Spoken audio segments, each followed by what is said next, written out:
Namo tassa bhagavato arahato sama sambuddhassa. Namo tassa bhagavato arahato sama sambuddhassa. Namo tassa bhagavato arahato sama sambuddhassa. Yasa danena silena sanyamena dhammena ca nidhi sunihito hoti ittaya purisasawa. Harta kebajikan berupa praktek berdana, bertata susila, pengendalian, dan penahanan adalah timbunan harta yang tertinggi, baik bagi wanita ataupun pria.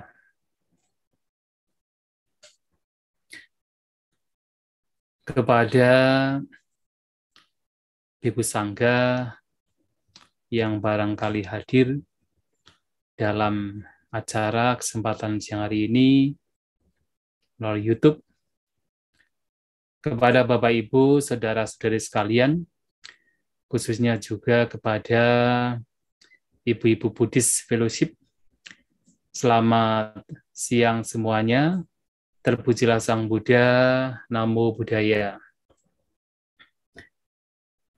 Pertama-tama saya ucapkan banyak terima kasih kepada Buddhist Fellowship dan utamanya kepada Ibu Leni yang telah mengundang saya untuk bisa memberikan sharing Dhamma pada kesempatan siang hari ini, dan sesuai dengan apa yang telah kita sepakati pada siang hari ini kita akan bersama-sama membahas satu sutta yang tadi telah disampaikan oleh Ibu Gustiani, sutta yang sebenarnya sudah sering kita dengar.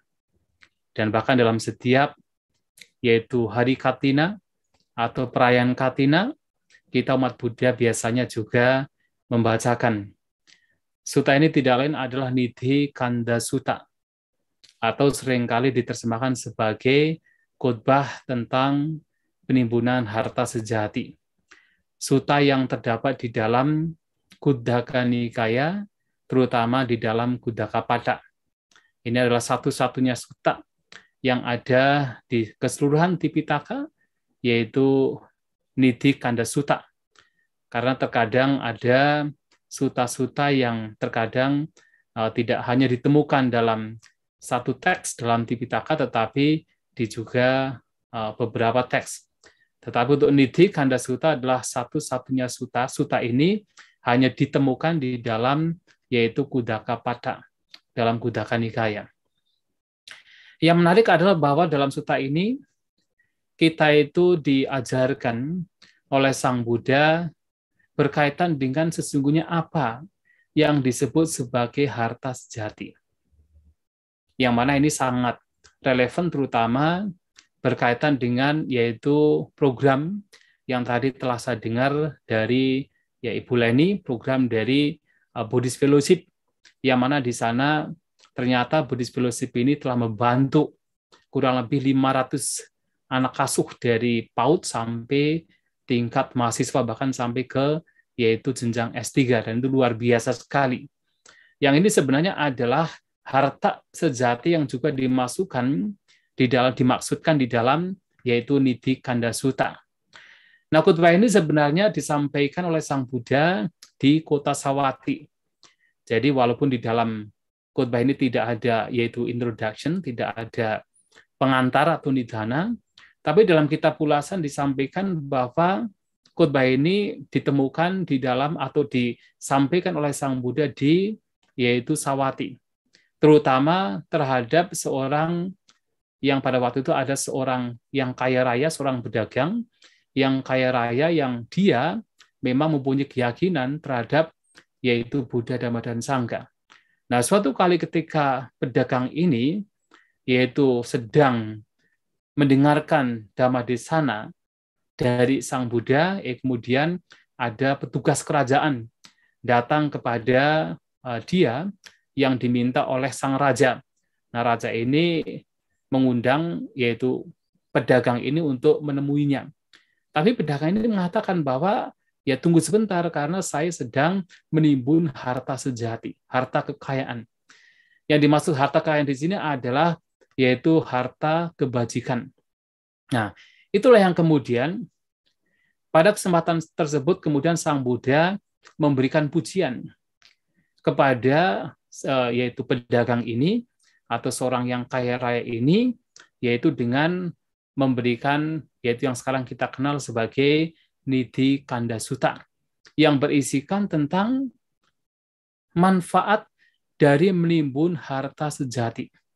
Nah, dalam khotbah ini kita bisa melihat terdiri dari syair atau gata yang terdiri dari 16 gata. Dan kalau kita perhatikan, ya di sini Sang Buddha memberikan pembedaan antara yaitu harta yang sifatnya adalah sekedar duniawi, dan yang kedua adalah harta yang sifatnya adalah spiritual. Nah, di sini Sang Buddha mengawali dengan satu syair yang berbunyi Nidhing nideti puriso gambire udakantike ate kite samupane ataya me bhavisati. Nah, biasanya dikatakan di sini bahwa seseorang ini menimbun harta dipendam dalam-dalam di dalam sumur gambire udakantike. Dengan berpikiran bahwa ketika ada hal yang penting yang harus dilakukan, maka harta benda ini akan yaitu bermanfaat bagi saya, atayame bhavisati. Nah, yang dimaksud dengan harta di sini yang ditimbun dalam-dalam tentunya adalah harta yang bersifat materi. Nah, umumnya manusia ini menimbun harta yang bersifat materi. Nah, dalam kitab ulasan ada yaitu sebenarnya ada 4 jenis harta. Yang pertama itu adalah dikatakan harta yang disebut sebagai harta tawara. Harta tawara ini adalah harta materi yang tidak bergerak. Seperti misalnya emas, perak, tanah, properti yang sifatnya tidak bergerak, itu adalah harta tawara. Ada juga harta yang disebut sebagai janggama, atau harta yang bergerak. Seperti apa? Seperti memiliki kambing, sapi, kerbau, yang bergerak begitu. Itu juga harta juga. Ada juga harta yang disebut sebagai yaitu anggasama. Anggasama ini adalah harta berupa keterampilan. Kalau kita punya keterampilan, yaitu bisa menjadi engineer, atau kita sekarang desainer dan sebagainya, keterampilan-keterampilan seperti ini, termasuk sebagai seorang petani, seorang berdagang, itu disebut sebagai anggasama. Tapi ada harta yang disebut sebagai adigamika, yaitu harta kebajikan yang muncul karena apa? Karena praktek berdana, karena praktek sila dan praktek bhawana, praktek meditasi. Nah, yang biasanya ditimbun oleh kebanyakan manusia adalah harta yang bersifat materi yang tidak lain adalah tawara. Yang ditimbun dalam-dalam di bawah sumur. Nah, di sini ada istilah gambire udakantike. Nah, gambire itu artinya di dalam. Udakantike dekat air. Nah, ini mengacu pada yaitu sumur atau galian yang dalam. Jadi harta tersebut digali di dalam tanah yang dalam. Yang mana kapan saja air bisa masuk. Nah, itu disebut, makanya diterjemahkan sebagai di dalam sumur yang dalam. Nah, itu biasanya ditimbun kalau zaman dulu. Kalau zaman sekarang ya kita bisa, ya Anda sekalian bisa menabung, ditabung di bank. Nah, kalau zaman dulu adalah ditimbun. Dengan harapan kalau nanti ada hal yang penting, itu bisa digunakan, bermanfaat baginya. Seperti kalau misalnya ya harus mengembangkan dagangnya, atau ketika orang bertani, ketika orang melakukan hal lain yang dalam hal ini adalah kaitannya dengan ekonomi, hal-hal yang penting demikian itu kemudian ya digunakan apa yang telah ditimbun. Atau kemudian Raja Towa Durutasa, ini dalam ya syair selanjutnya, atau ketika seseorang mendapatkan gunjingan dari raja. Yang dimaksud dengan mendapatkan gunjingan dari raja adalah yaitu ketika misalnya punya kasus. Mungkin ada teman, ada siapa yang tidak suka dengan orang tersebut, kemudian melaporkan ke pihak pemerintah, melaporkan ke pihak, kalau zaman sekarang, kepolisian. Yang kemudian ya untuk bisa terbebas dari hukuman raja, hukuman pemerintah adalah dengan memberikan denda. Nah, itu disebut raja towa durutasa. Atau kemudian berpikiran untuk apa? Corato pilitasa. Adalah untuk ketika misalnya ditekan oleh para penjahat. Nah, cora itu penjahat, perampok, pencuri. Ya seperti kalau zaman sekarang itu misalnya ya mungkin ada saudara atau ada siapapun yang kerabat kita yang kemudian disandra, kemudian minta tebusan. Nah, seperti itu pada zaman dulu juga beberapa orang berpikiran demikian. Ketika misalnya ada perampok, penjahat yang minta tebusan, nah itu ada simpanan yang bisa digunakan. Atau ketika misalnya harus membayar hutang, inasawa pamukaya. Nah, untuk apa membayar hutang, terbebas dari hutang? Atau digunakan ketika ada paceklik, dubike. Atau digunakan ketika ada musibah-musibah lainnya, apa dasu. Seperti misalnya ketika ada gempa bumi, ada tanah longsor, dan lain sebagainya, yang mana musibah ini bisa datang kapan saja. Nah, biasanya orang menimbun harta demikian adalah untuk hal-hal demikian. Jadi selain untuk ketika ada sesuatu yang penting yang harus dilakukan, atau untuk apa? Untuk yaitu ketika ada sesuatu lain yang mau tidak mau harus mengeluarkan yaitu uang, mengeluarkan hartanya. Apakah untuk menebus yaitu ketika didenda oleh pihak pemerintah, atau misalnya untuk membayar hutang, untuk menebus mereka para penjahat, atau digunakan ketika paceklik atau dalam musibah lainnya, termasuk ketika sakit. Nah, itu biasanya harta benda demikian itu digunakan. Apakah ini buruk? Tentunya ini tidak buruk. Ini juga baik. Orang mempunyai harta digunakan untuk hal-hal demikian juga hal yang baik, hal yang buruk. Hanya saja harta demikian yang sudah ditimbun dalam-dalam itu tidak bisa memenuhi semua hal yang kita inginkan di setiap saat, setiap waktu. Nak sabo sabata ewata satang upakapati. Ini syair ketiga. Bahwa walaupun harta benda ini bisa digunakan untuk hal-hal lain, tetapi ternyata tidak bisa memenuhi semua hal yang kita inginkan di setiap waktu. Ya, artinya ada kasus-kasus tertentu yang memang kita juga tahu bahwa tidak semua itu bisa dibeli dengan harta. Termasuk kebahagiaan kita. Termasuk adalah ketika kita misalnya meninggal dunia. Apakah harta kita akan mengikuti kita? Tidak bisa. Ketika kita mendapatkan depresi, mendapatkan stres, apakah harta kekayaan demikian bisa melenyapkan penderitaan kita? Juga tidak bisa. Karena harta kekayaan demikian hanya sifatnya terbatas, memberikan bantuan yang sifatnya terbatas. Nah, sekarang kita bisa melihat ada orang yang kaya raya, banyak materi, tetapi ternyata hidupnya juga tidak bahagia, banyak stresnya, banyak depresinya, bahkan ada kasus-kasus tertentu di mana orang yang kaya raya masih juga bunuh diri. Nah, berarti bahwasanya tidak semua itu bisa dipenuhi dengan harta kekayaan yang bersifat materi.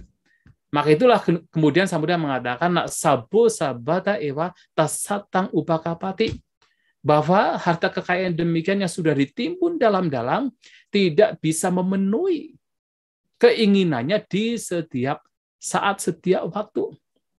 Apalagi, ini syair keempat, apalagi harta kekayaan yang bersifat materi itu yaitu bisa berpindah dari tempatnya. Nah, maka disebutkan nidhiwa dhana cawati, bisa berpindah dari tempatnya. Sudah ditimbun, kemudian berpindah. Kok bisa berpindah? Ya bisa saja. Karena di dalam tanah. Barangkali tanahnya bergerak, kemudian berpindah, tidak bisa dicari lagi. Atau bisa juga karena apa? Sanya wasak wimuhati. Artinya bahwasanya seseorang lupa di mana tempat ia menimbun harta. Kalau sekarang barangkali ya karena sudah memiliki, katakan zaman sekarang ada bank, ya kemudian ya bisa ditimbun di bank. Tapi apakah bisa lupa? Bisa juga, misalnya kan harus ada password bagaimana gitu kan. Bisa juga seseorang lupa. Atau semuanya telah hilang, KTP hilang, passwordnya hilang, dan sebagainya, itu juga bisa menjadi masalah. Atau juga harta kekayaan tersebut dipindah oleh naga. Nagawa apa namenti, dipindah. Bahkan para naga ini, ya makhluk halus ini juga bisa memindahkan harta kekayaan yang kita yaitu timbun. Dan juga bisa juga yaka wapi harantinang. Para yaka bisa mengambilnya. Tidak hanya sekedar memindah, tapi juga bisa mengambilnya. Ya, kalau zaman sekarang di Indonesia kan ada istilah, ya tidak hanya naga, tidak hanya yaka, tetapi bahkan yaitu tuyul. Apakah ini benar atau tidak? Ya katanya ada tuyul yang bisa yaitu mengambil harta kekayaan seseorang. Ya memang pada zaman Sang Buddha pun, Sang Buddha menyampaikan harta kekayaan bisa dipindah oleh makhluk halus. Bisa diambil oleh makhluk halus. Nah, yaka di sini. Nah, bisa juga barangkali kalau sekarang ada istilah tuyul, nah dipindah oleh tuyulnya. Atau yang jelas harta kekayaan tersebut juga bisa diambil oleh para pewaris yang tidak, katakan para pewaris yang jahat. Jadi api ya api daya da udaranti apa satu.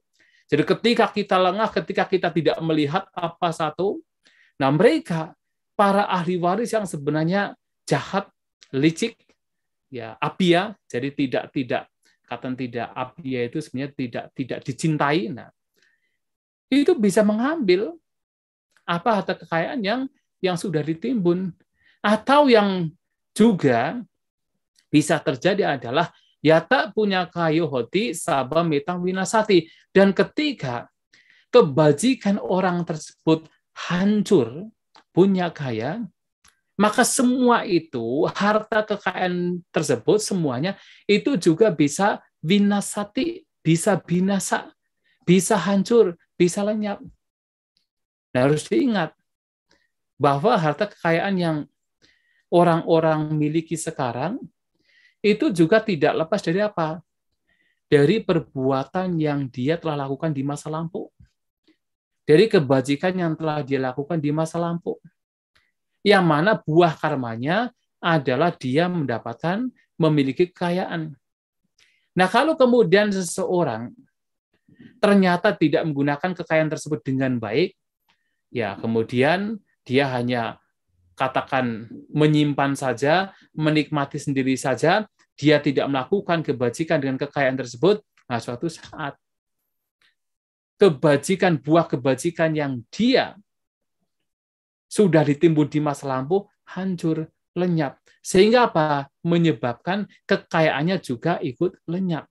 Nah, sehingga apa? Sehingga kekayaan bersifat materi ini bisa lenyap ketika punya kebajikan atau buah kebajikan itu telah hancur, setelah tidak ada. Nah, ini menjadi bahaya. Itulah kenapa di syair ke-6 dan selanjutnya Sang Buddha kemudian memberikan yaitu sebuah penjelasan bahwasanya ada harta kekayaan yang lebih unggul, yang lebih mulia, yang harus ditimbun, harus dikembangkan oleh siapapun, baik pria ataupun wanita, atau siapapun. Yang tidak lain adalah yasa dane nak silena sanya mena daminaca nidi suni hito hoti itiya purisa sawa. Yang artinya bahwa ada 4. Di sini disebutkan ada 4 harta kebajikan yang patut untuk ditimbun dengan baik-baik, baik wanita ataupun pria. Yang pertama adalah dana, yaitu dengan apa? Suka berbagi, suka memberi, suka sharing. Apakah berdana menggunakan materi? Ataukah berdana, yaitu berupa pemahaman, berupa nasihat, berupa dhamma. Nah, itu yang pertama. Yang kedua adalah dengan apa? Dengan sila. Praktek sila. Berumah tangga memiliki 5 sila, praktek 5 sila. Samnera memiliki yaitu 10 sila, praktek 10 sila. Kami para biku memiliki 227 sila. Nah, dengan praktek sila ini juga sebagai sebuah kebajikan yang ini merupakan harta kekayaan yang sangat baik untuk ditimbun. Nah, yang ketiga adalah sanyama atau sangyama. Nah, sangyama ini artinya adalah pengendalian. Ya, pengendalian. Nah, dalam kitab ulasan, sangyama ini juga mengacu pada indriya sangwara. Pengendalian terhadap indriya. Ataukah apakah indriya mata, telinga, hidung, lidah, jasmani, ataupun indriya pikiran.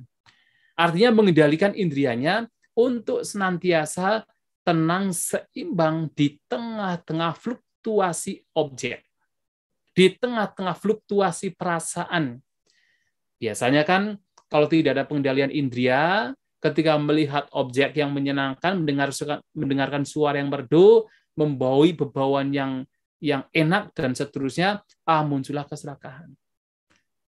Tetapi sebaliknya ketika melihat objek yang tidak menyenangkan, mendengarkan suara yang tidak enak dan sebagainya, muncullah kebencian. Kalau indrianya tidak terkendali.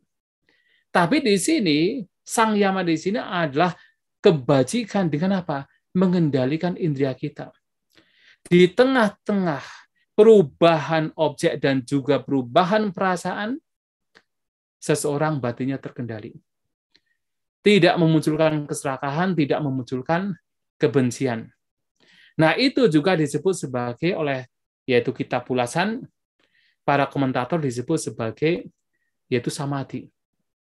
Artinya, kebajikan yang dimaksud oleh Sang Buddha di sini, yang pertama berdana, kedua adalah sila, yang ketiga adalah samadhi. Sedangkan yang keempat, dhamma, M-nya 1. Itu dalam artian di sini, secara harfiah disebut adalah penjinakan. Batin yang terjinakan. Yang mana di sini mengacu kepada kilesasa upasamana, yaitu redamnya kilesa. Yang kemudian oleh kitab komentar ulasan, ini mengacu pada panya, pengembangan kebijaksanaan. Karena ketika seseorang kilesanya, kotoran batinnya ini redam, menjadi tidak ada, maka kebijaksanaan juga lenyap. Nah, oleh sebab itu, sebenarnya harta benda yang sangat ditekankan di dalam Nidhi Kanda Sutta ini yang harus ditimbun, harus dikembangkan, tidak lain adalah 4, yaitu berdana, praktek sila, praktek samadhi, dan praktek panya. Pengembangan kebijaksanaan. Nah, di sini dengan kata dana, sila, sangyama, dhamma. Ada 4 ini. Ini menjadi satu poin yang paling penting di dalam Nidhi Kanda Sutta. Jadi alih-alih hanya mengembangkan materi bersifat kata harta benda, harta karun bersifat materi, nah seseorang diajak untuk mengembangkan kebajikan dengan berdana, praktek sila, pengendalian diri, dan juga penjinakan batin dari kotoran batin. Atau dengan kata lain, yaitu mengembangkan samadhi dan panya, sangyama dan dhamma. Nah, kemudian syair selanjutnya itu yang ke-7, sampai selanjutnya yang menarik sekali Sang Buddha menyampaikan bahwa praktek-praktek ini yang terdiri dari 4 ini, ya salah satu contohnya adalah yaitu ketika seseorang melakukan kebajikan di cetia terhadap sangga, terhadap para tamu, melakukan kebajikan untuk ibu dan ayah dan juga terhadap saudara yang lebih tua. Cetiyam hijak sanggiwa pugale atiti sutwa matari ditari zapi atau jetam hibatari. Melakukan kebajikan demikian. Dan ketika kebajikan demikian dilakukan, ini Walaupun di syair ke-7 ini tampaknya lebih mengacu kepada yaitu sila, kepada berdana, tapi dalam kitab ulasan juga harus dikorelasikan dengan praktek sila, samadhi, dan panya. Nah, dengan mempraktikkan dana, sila, samadhi, dan panya di dalam kehidupan sehari-harinya, apakah ketika berkaitan dengan cetia atau wihara, berkaitan dengan sanggah, tamu, ibu, orang tua, dan juga yaitu orang yang lebih dituakan. Nah, itulah yang Sang Buddha mengatakan juga bahwa harta karun yang seperti ini adalah harta karun yang sejati yang harus ditimbun, yang ini tidak bisa dirampas oleh siapapun, ajeo. Dan harta karun ini akan mengikutinya. Terutama adalah ketika itu semua telah ditinggalkan, pada saat kematian terjadi, harta kebajikan inilah yang nantinya akan mengikuti. Dan itulah kenapa pentingnya seseorang harus banyak berbuat kebajikan. Karena ketika kematian terjadi, siapa yang akan mengikutinya? Apakah orang tua kita? Apakah sapi kita? Kambing kita? Harta karun berupa emas, perak, uang, kekuasaan, kemasyhuran yang akan mengikuti kita? Tidak. Yang akan mengikuti tidak lain adalah kebajikan kita. Ketika semuanya ditinggalkan, pahaya gamani Yesu ditinggalkan dan harus melanjutkan kehidupannya di alam kehidupan selanjutnya, maka harta kebajikan inilah yang akan mengikutinya. Kalau seseorang suka melakukan kebajikan, tentunya ya kebajikan itu yang mengikuti. Tapi kalau seseorang suka melakukan kejahatan, kejahatan itu pula yang juga akan mengikuti pada saat kematian terjadi. Maka orang yang mencintai dirinya sendiri, orang yang menyayangi dirinya sendiri, seorang bijaksanawan, seorang cendekia cerdas, harus yaitu banyak menimbun harta kebajikan dengan praktek dana, sila, samadhi, dan juga panya. Dan juga Sang Buddha menyatakan dalam syair ke-9, asadarana manyisang acora haranuniti. Nah, kai rata diropunyani yoniti anugamiko. Ini adalah penekanan bahwa harta kekayaan ini yang berupa kebajikan merupakan harta kekayaan yang tidak umum. Kenapa tidak umum? Karena ya memang ini adalah harta kekayaan yang tidak bisa yaitu diambil oleh siapapun. Bahkan tidak bisa diambil oleh para perampok, acora harano. Tidak bisa diambil oleh para perampok, tidak bisa dicuri. Dan harta kekayaan inilah yang nantinya pasti akan mengikuti setelah seseorang meninggal. Maka disebut sebagai sebuah harta yang tidak umum bagi kebanyakan orang. Oleh sebab itu, kai rata diropunyani yoniti anugamiko. Seorang bijaksanawan harus banyak melakukan kebajikan, yang mana harta kebajikan inilah yang nantinya akan mengikuti. Dan menarik sekali, di sini Sang Buddha juga menyampaikan bahwasanya harta kebajikan ini pada syair ke-10 adalah harta yang bisa mengabulkan semua keinginan baik para dewa dan juga manusia. Esa dewa manusanang sabha kama datuniti. Jadi bisa memberikan, mengabulkan semua keinginan sabha kama. Nah, dan apapun yang ya dewa patenti sabha metena labati, dan apapun yang diinginkan, apapun yang diharapkan, semua itu bisa diperoleh dengan harta kebajikan ini. Ya, jadi apapun yang diinginkan oleh para dewa ataupun manusia, semuanya bisa diperoleh dengan yaitu harta kebajikan ini. Maka nah ini menarik, dari syair ke-11 sampai syair ke-15, Sang Buddha memberikan yaitu berbagai contoh bagaimana harta kebajikan ini memberikan kebahagiaan dari yang sifatnya duniawi sampai yang spiritual.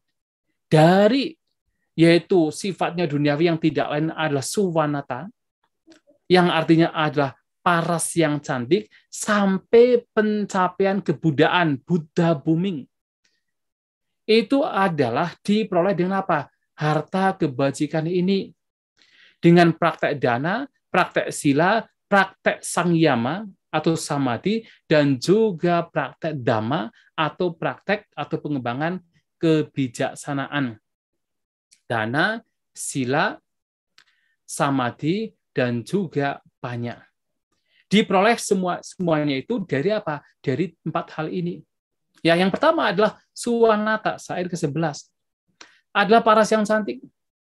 Nah, dalam kitab ulasan yaitu kitab ulasan para komentator, ya jadi para pengulas mengatakan bahwa ya memberikan satu contoh mengapa kebajikan ini bisa membawa kepada keelokan paras yang cantik. Nah, sebagai contohnya adalah dikatakan yaitu seperti ya dalam salah satu khutbah yaitu Salika Sutta.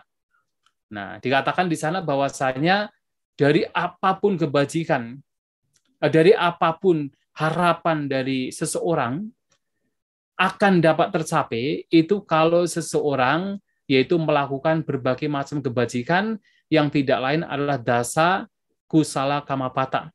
Nah, sebenarnya dasa kusala kamapata ini yang terdiri dari 10 perbuatan baik ya mengacu juga pada dana, sila, samadhi, dan panya. Nah, semuanya diperoleh dari situ dalam Salika Sutta. Dan juga salah satunya juga dalam khutbah lain, nah ketika seseorang mempunyai pikiran yang terkendali, tidak suka marah, nah salah satu yaitu manfaat dari orang yang tidak suka marah adalah memiliki paras yang cantik. Nah, dalam Lakhana Sutta ya Sang Buddha menyampaikan bahwa mengapa Sang Buddha ini juga memiliki paras yang indah disebabkan karena beliau dalam kehidupan-kehidupannya lampau memang ya telah mengembangkan batinnya sedemikian rupa, yaitu melenyapkan atau katakan mengikis kemarahan. Nah, karena tidak suka marah-marah, maka memiliki yaitu wajah yang indah, wajah yang cantik, wajah yang elok. Dan juga Susarata, memiliki suara yang merdu. Dengan kebajikan, seseorang bisa memiliki suara yang merdu.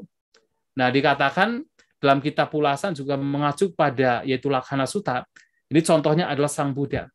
Mengapa beliau terlahir memiliki 32 tanda Mahapurisa, yang salah satunya adalah memiliki suara yang merdu, bagaikan suara Brahma, bagaikan suara burung karawika. Nah, dikatakan bahwasanya di kehidupannya lampau telah mengembangkan yaitu praktek sila yang dalam hal ini adalah tidak mengucapkan kata-kata yang kasar. Nah, jadi kalau Anda ingin mendapatkan wajah yang menawan, katakan ingin mendapatkan suara yang merdu, ya salah satunya adalah jangan mengucapkan kata-kata yang kasar. Tapi ucapkanlah kata-kata yang menyenangkan, kata-kata yang bermanfaat, kata-kata yang dilandasi oleh cinta kasih, maka suaranya akan menjadi merdu. Nah, barangkali sekarang ada yaitu mereka-mereka yang punya suara merdu, misalnya Michael Jackson, Britney Spears mungkin ya. Barangkali pada zaman kehidupannya lampau memang sudah terbiasa dengan apa? Mengendalikan ucapannya, tidak suka mengucapkan kata-kata yang kasar. Sehingga apa suaranya jadi merdu. Nah, Susarata. Nah, itu karena kebajikan. Dan juga adalah Susantana, yang tidak lain adalah memiliki perawakan yang menawan. Nah, perawakan yang enak. Nah, itu dikatakan dalam kitab ulasan seperti yaitu Sang Buddha. Kenapa Sang Buddha ini memiliki yaitu jasmani yang begitu indah. Jasmaninya itu begitu menawan. Jadi perawakannya itu begitu agung. Nah, disebabkan karena apa? Karena dalam kehidupan yang lampau, beliau itu selalu berharap, jadi apapun perbuatan yang beliau lakukan, itu hanya untuk apa? Demi kebahagiaan, kesejahteraan, manfaat bagi banyak orang. Nah, orang yang suka bertindak, berucap hanya demi kebahagiaan banyak orang, nah dikatakan sebagai salah satu buahnya adalah orang demikian memiliki perawakan yang indah. Ya, jadi perawakannya itu menjadi menawan, perawakannya itu menjadi berwibawa, perawakannya itu menjadi enak dipandang. Dan yang keempat adalah Surupata, adalah memiliki tubuh yang elok. Ini kalau dalam kitab ulasan adalah keseluruhan. Ya baik dari ujung kepala sampai ujung kaki termasuk yaitu ya suaranya keseluruhannya itu memang menyenangkan. Ya kan ada kalanya orang barangkali wajahnya cantik tetapi mungkin badannya tidak, atau badannya kelihatannya profesional tetapi kemudian yang lainnya tidak. Nah, tetapi ya Surupata ini mengacu kepada yaitu semuanya proporsional. Dan itu semua diperoleh dari apa? Kebajikan. Dan termasuk adalah adi paca pariwaro. Adi paca adalah kekuasaan, pariwara adalah pengikut. Memiliki kekuasaan, memiliki pengikut, semua itu juga diperoleh dari apa? Dari kebajikan. Sabak mite nak labahati. Nah, dan juga selanjutnya Sang Buddha menyampaikan, ya termasuk adalah ketika seseorang, yaitu padesa rajang, isaryang, padesa rajang artinya adalah menjadi penguasa wilayah. Nah, isaryang adalah juga kekuasaan. Cakawati Sukangpiang menjadi seorang cakawati, ya raja cakawati atau kaisar yang dicintai, dan juga menjadi raja di alam dewa, di alam kedewaan, itu semua juga diperoleh dari apa? Dari praktek pengembangan kebajikan. Ingat, dari perdana, praktek sila, praktek pengembangan samadhi, dan juga praktek banya yang di sana dengan menggunakan istilah sang yama dan yang dan dhamma atau dhamma, ya.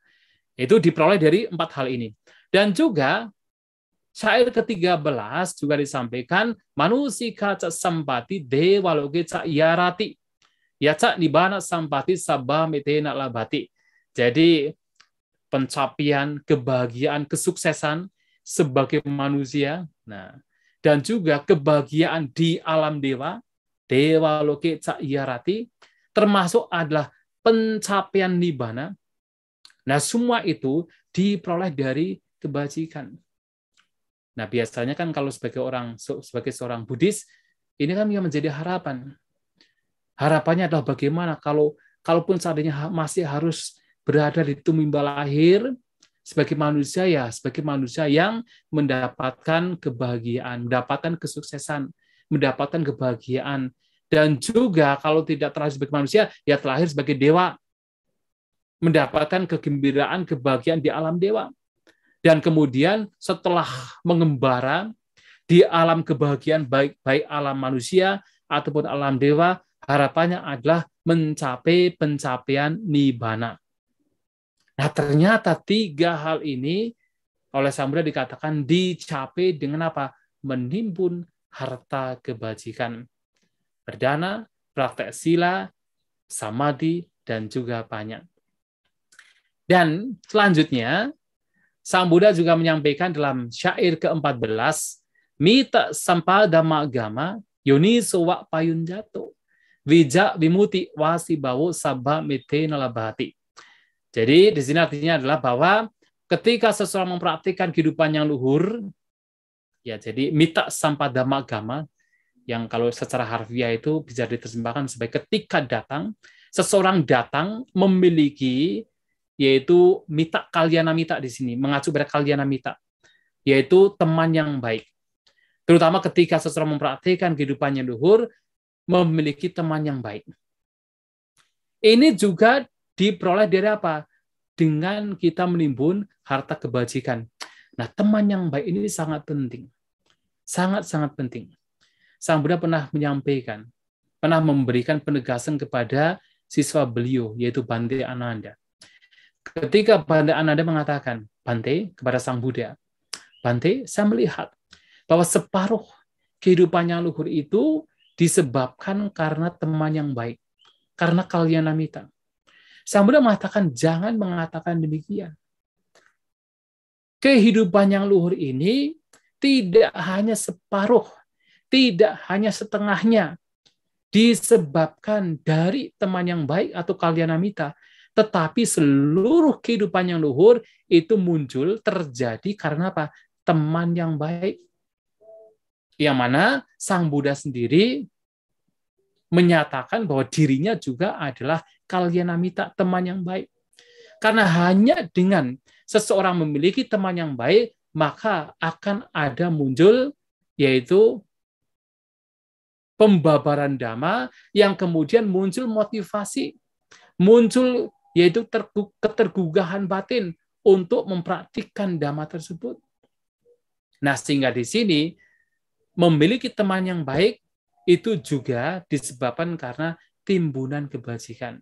Dan yoniso wa payunjato, dan kemudian seseorang mempraktikkan, yaitu apa? Mempraktikkan dhamma dengan bijaksana, yoniso wa payunjato, artinya mempraktikkan, di sini mengacu pada dhamma, mempraktikkan ajaran dengan bijaksana, itu juga disebabkan karena apa? Kebajikan.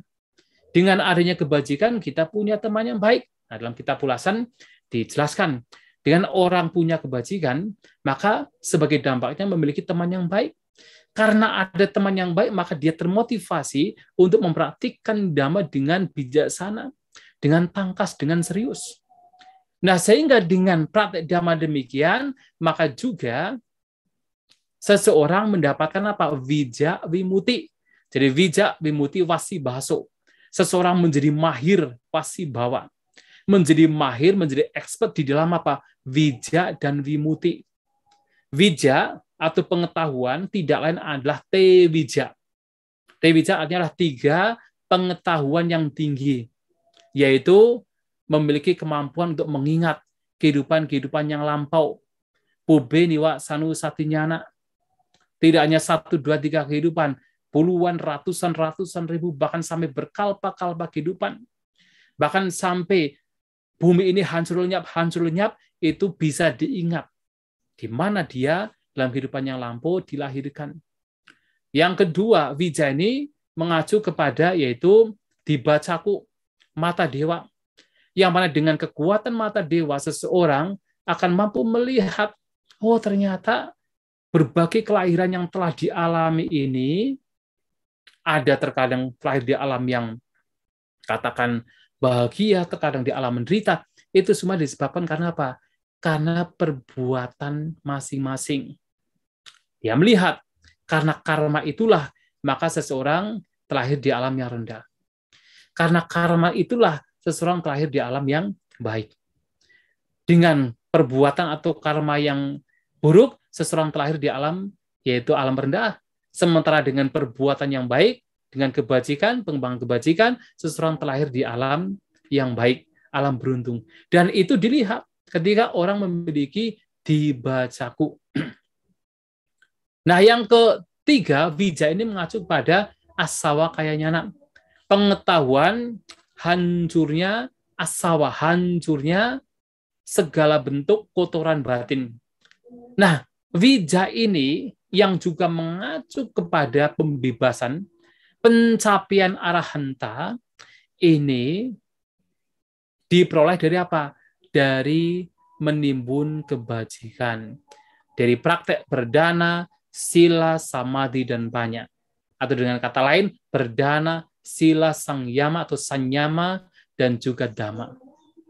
Dan juga adalah vimuti. Vimuti adalah pembebasan. Ini mengacu kepada yaitu ceto vimuti dan panya vimuti. Nah, ceto vimuti adalah pembebasan batin, mengacu pada pencapaian jana-jana. Dari jana pertama sampai jana ke-8.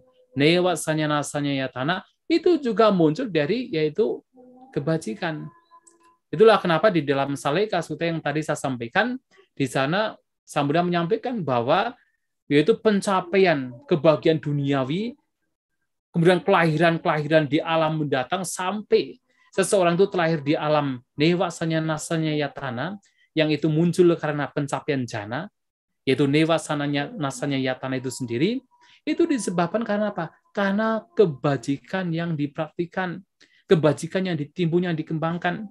Maka pencapaian jana ini juga muncul karena kebajikan, yaitu jana 1 sampai jana ke-8, yaitu ceto vimuti. Dan juga adalah panya vimuti, yang tidak lain adalah pembebasan karena kebijaksanaan, yang dalam hal ini adalah pencapaian kesucian, pencapaian arahanta. Nah, itu juga mengacu kepada ya muncul karena kebajikan yang dikembangkan, kebajikan yang ditimbun.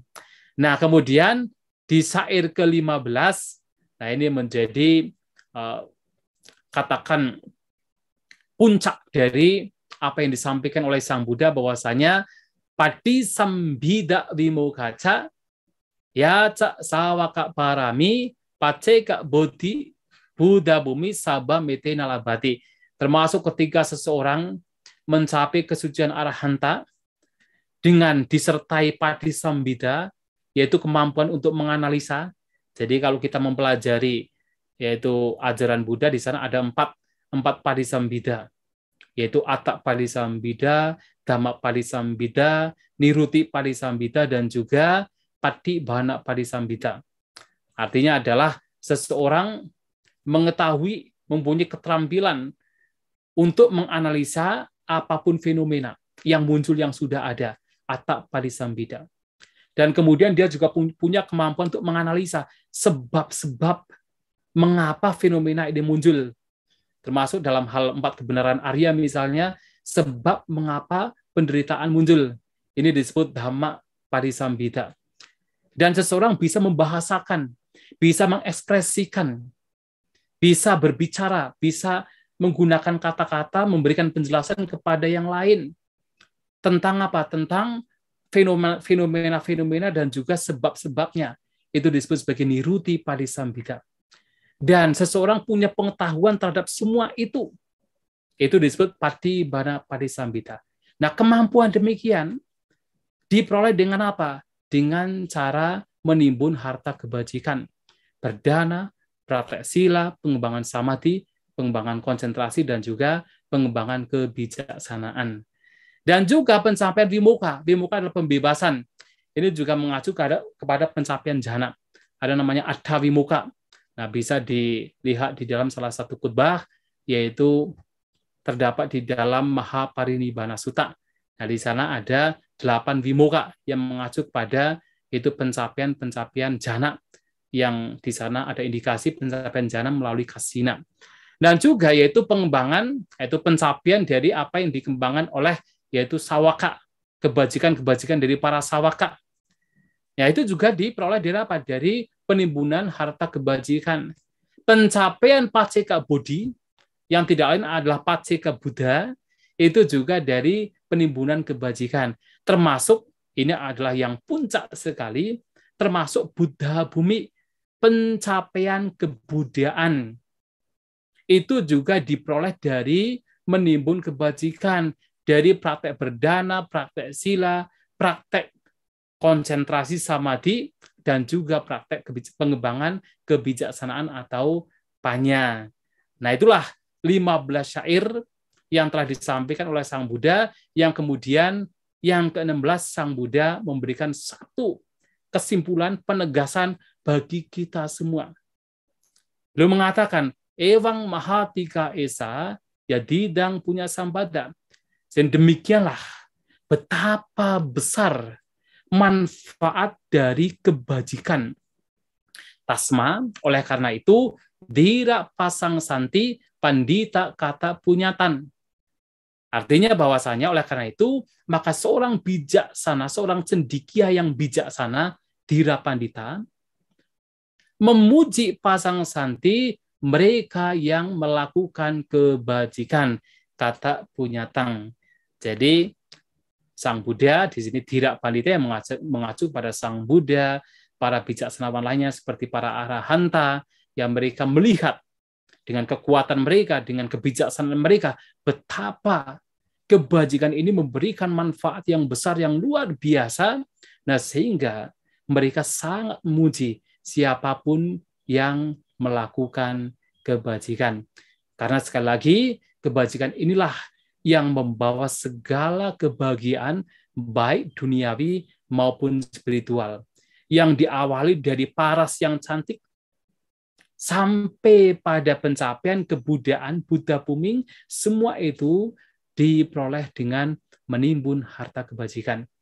Oleh sebab itu, tentu kita sebagai orang yang beruntung karena masih bisa mendengarkan, bisa mengenal ajaran Sang Buddha yang mengajarkan kita untuk bagaimana kita mendapatkan kebahagiaan sampai pada kebahagiaan yang bersifat spiritual, yang tidak lain adalah nibbana. Kita telah diberi jalannya, kita telah ditunjukkan jalannya, maka mari kita bersama-sama untuk mengisi hidup kita dengan menimbun sebanyak mungkin kebajikan, yaitu dengan berdana, praktek sila, praktek pengendalian diri, samadhi, dan juga praktek untuk meredam kilesa, praktek panya kebijaksanaan, atau praktek penjinakan, penahanan batin kita atau dhamma. Ya, semoga apa yang saya sampaikan bisa dipahami, dan untuk selanjutnya saya kembalikan pada Ibu Kustiani. Ya, terima kasih. Sampai sata bawantu sukitata. Semoga semua makhluk berbahagia. Sadu, sadu, sadu. Terima kasih Bante atas uraiannya.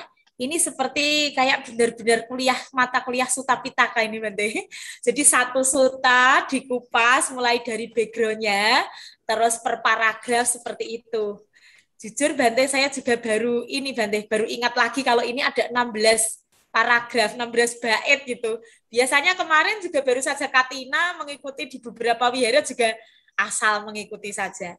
Nah Bante, terima kasih. Dan sekarang Ibu Bapak, teman-teman sedama, saatnya lah kita untuk bertanya atau meminta penjelasan lebih lanjut kepada Yang Mulia Bhikkhu Santacito apabila Ibu Bapak dan teman-teman ada hal yang ingin lebih diperdalam lagi.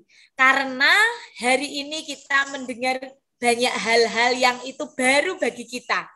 Termasuk 4 jenis harta tadi Bante, ada yang tidak bergerak, ada yang bergerak, itu juga baru bagi kami, karena Bante ternyata memadukan penjelasan hari ini dari Nidikanda Sutta yang biasa kita baca dengan kitab komentar atau kitab ulasan. Nah Bante, ini sudah ada beberapa pertanyaan yang masuk, saya urutkan dari yang pertama, yaitu dari kitab ulasan. Tadi pada bertanya-tanya, karena sebagian besar anak asuh BFI kuliahnya bukan di Buddhist Studies, Bante.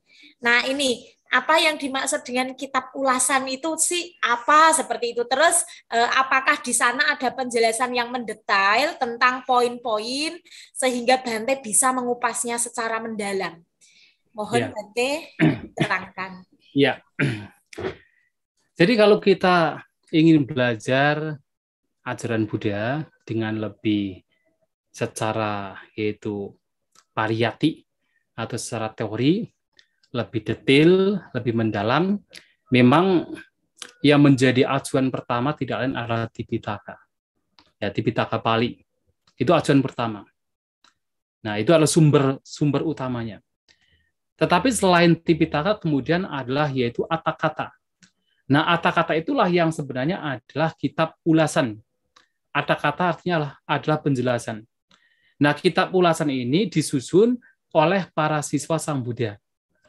Nah, disusun sejak konsili pertama. Ya, jadi konsili pertama itu ada 500 arahanta.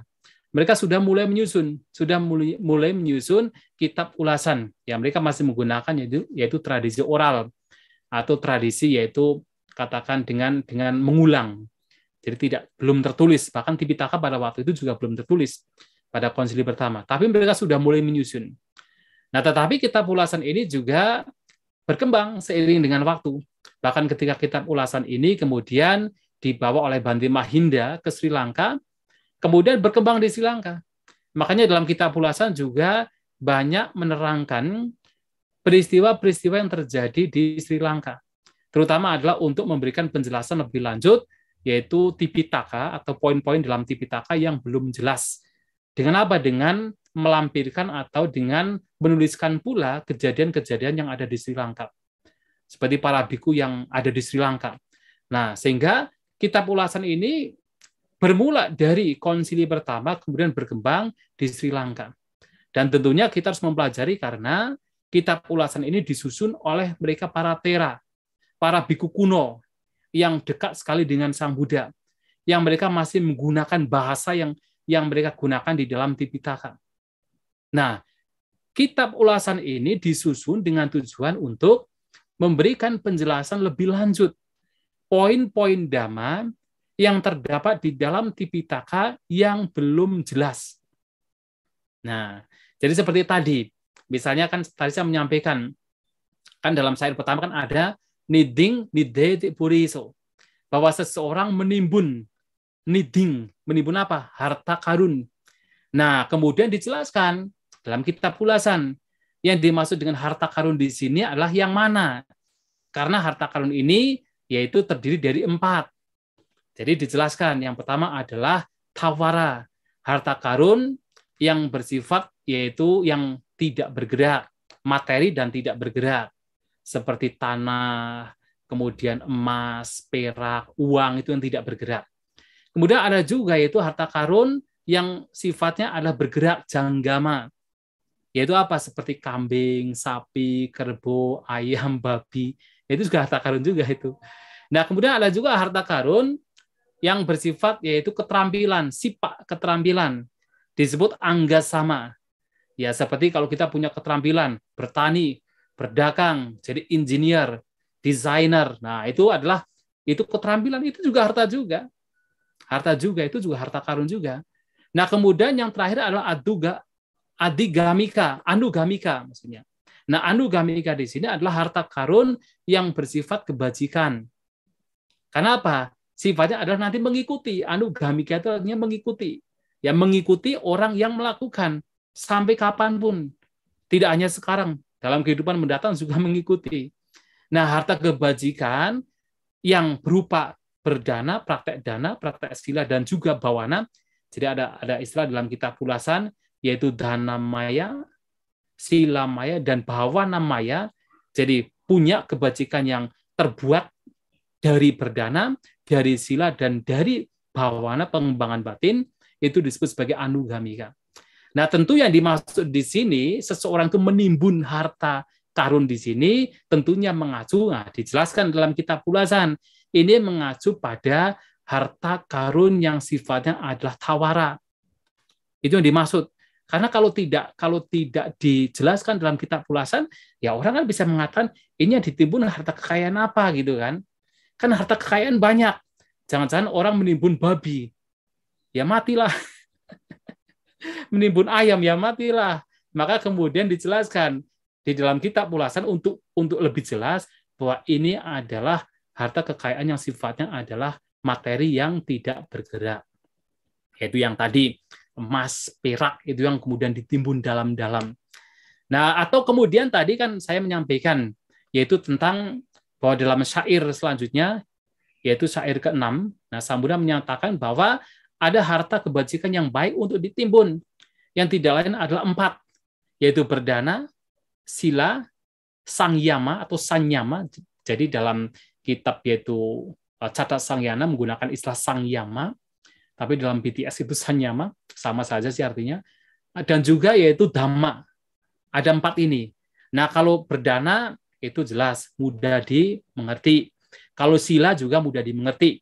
Nah, di sini sila di sini yaitu ya praktek moral dijelaskan, yaitu praktek dari ya baik seorang berumah tangga ataupun babajita. Nah, berumah tangga memiliki Pancasila, kemudian babajita samnera memiliki Dasasila, kemudian kami memiliki Patimokkha, itu adalah sila. Nah, kemudian yang menarik adalah praktek sangyama. Sangyama ini mengacu pada pengendalian diri. Nah, itu dijelaskan dalam kitab Ulasan untuk memperjelas. Itu mengacu kepada yaitu indriya sangwara. Nah, indriya sangwara ini adalah pengendalian indriya. Nah, indriya sangwara ini juga dalam kitab Ulasan dijelaskan, ini juga mengacu pada samadhi. Ya, mengacu pada konsentrasi. Dan apakah itu salah? Nah, tentu tidak salah, karena apa? Bahkan di dalam salah satu sutta, yaitu di dalam Subba Sutta, yaitu Digha Nikaya, nah di sana Sang Buddha menyampaikan bahwa indriya sangwara itu juga bagian dari samadhi, bagian dari samadhi kanda, gugusan samadhi. Maka di sini walaupun dalam kitab Ulasan tidak menyampaikan yang disampaikan Sang Buddha di dalam yaitu Subba Sutta, tetapi sama bahwasanya indriya sangwara yaitu pengendalian indriya ini juga mengacu pada samadhi, konsentrasi. Nah, dijelaskan demikian. Nah, kemudian dhamma atau dhamma itu artinya adalah penjinakan. Makanya kan seperti di dalam Buddhanusati, nah di sana kan ada istilah puriso. Jadi ada istilah bahwasanya Sang Buddha itu seperti kusir yang menjinakan orang yang mampu dijinakan. Ya, jadi sarati dhamma puriso gitu kan. Jadi ada kusir yang mampu menjinakan dhamma. Dhamma ini bukan dhamma, bukan dhamma ajaran, tapi dhamma ya DAMA. bukan D, tapi D. Dalam bahasa Pali harus tepat, D ya. Karena tidak ada titik bawah. Jadi D-A-M-A, dhamma. Ini artinya penjinakan. Nah, kemudian dalam kitab ulasan dijelaskan yang dimaksud dengan dhamma di sini mengacu pada apa? Mengacu pada kilesa wupasama. Jadi artinya meredam kilesa, meredam kotoran batin.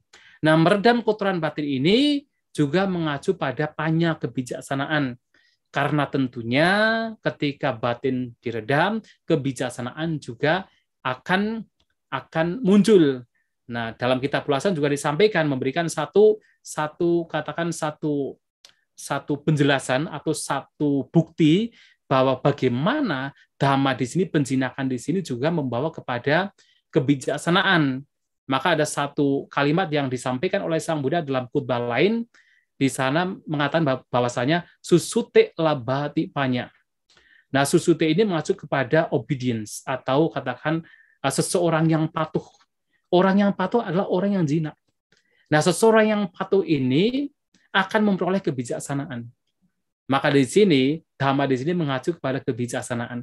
Maka ketika mengatakan penimbunan kebajikan, tidak lain adalah menimbun kebajikan berupa praktek berdana, praktek moralitas, kemudian pengembangan samadhi, konsentrasi atau keteguhan batin, dan juga pengembangan kebijaksanaan. Atau dengan kata lain, tidak lain adalah dana, sila, bawana. Karena bawana di sini mengacu pada samadhi dan panya. Nah, sehingga kitab ulasan ini disusun sejak konsili pertama oleh para siswa Sang Buddha, berkembang tetapi dikembangkan oleh para tera, para biku zaman kuno, untuk tujuannya adalah untuk memperjelas poin-poin dhamma yang ada di dalam kitab Tipitaka yang belum jelas, termasuk dengan cara menjelaskan, dengan cara memunculkan yaitu latar belakang mengapa khutbah ini yaitu diberikan, mengapa syair ini diberikan. Jadi ketika Anda sekalian mendengarkan berbagai macam cerita dalam Dhammapada, itu bukan dalam kitab Dhammapada, itu dalam kitab ulasan. Cerita tentang yaitu Patacara, kemudian kisah Gotami, itu dalam kitab ulasan. Nah, itu dijelaskan di sana. Jadi disampaikan di sana untuk memberikan penjelasan mengapa syair ini bisa muncul. Nah, jadi demikian. Ya, mudah-mudahan bisa dipahami. Ya, terima kasih. Ya. Bisa dipahami Bante, apalagi di akhir tadi Bante menekankan pada dhamma pada atakata. Karena dari sekian atakata hanya inilah yang dikenal di kalangan Indonesia, Buddhis Indonesia Bante, dhamma pada atakata. Nah, dengan menyebut ini tentunya teman-teman Buddhist Fellowship Indonesia, Ibu Bapak dan teman-teman sedana tambah tahu seperti itu, atakata itu seperti itu. Makanya penjelasan Bante kok bisa detail ini.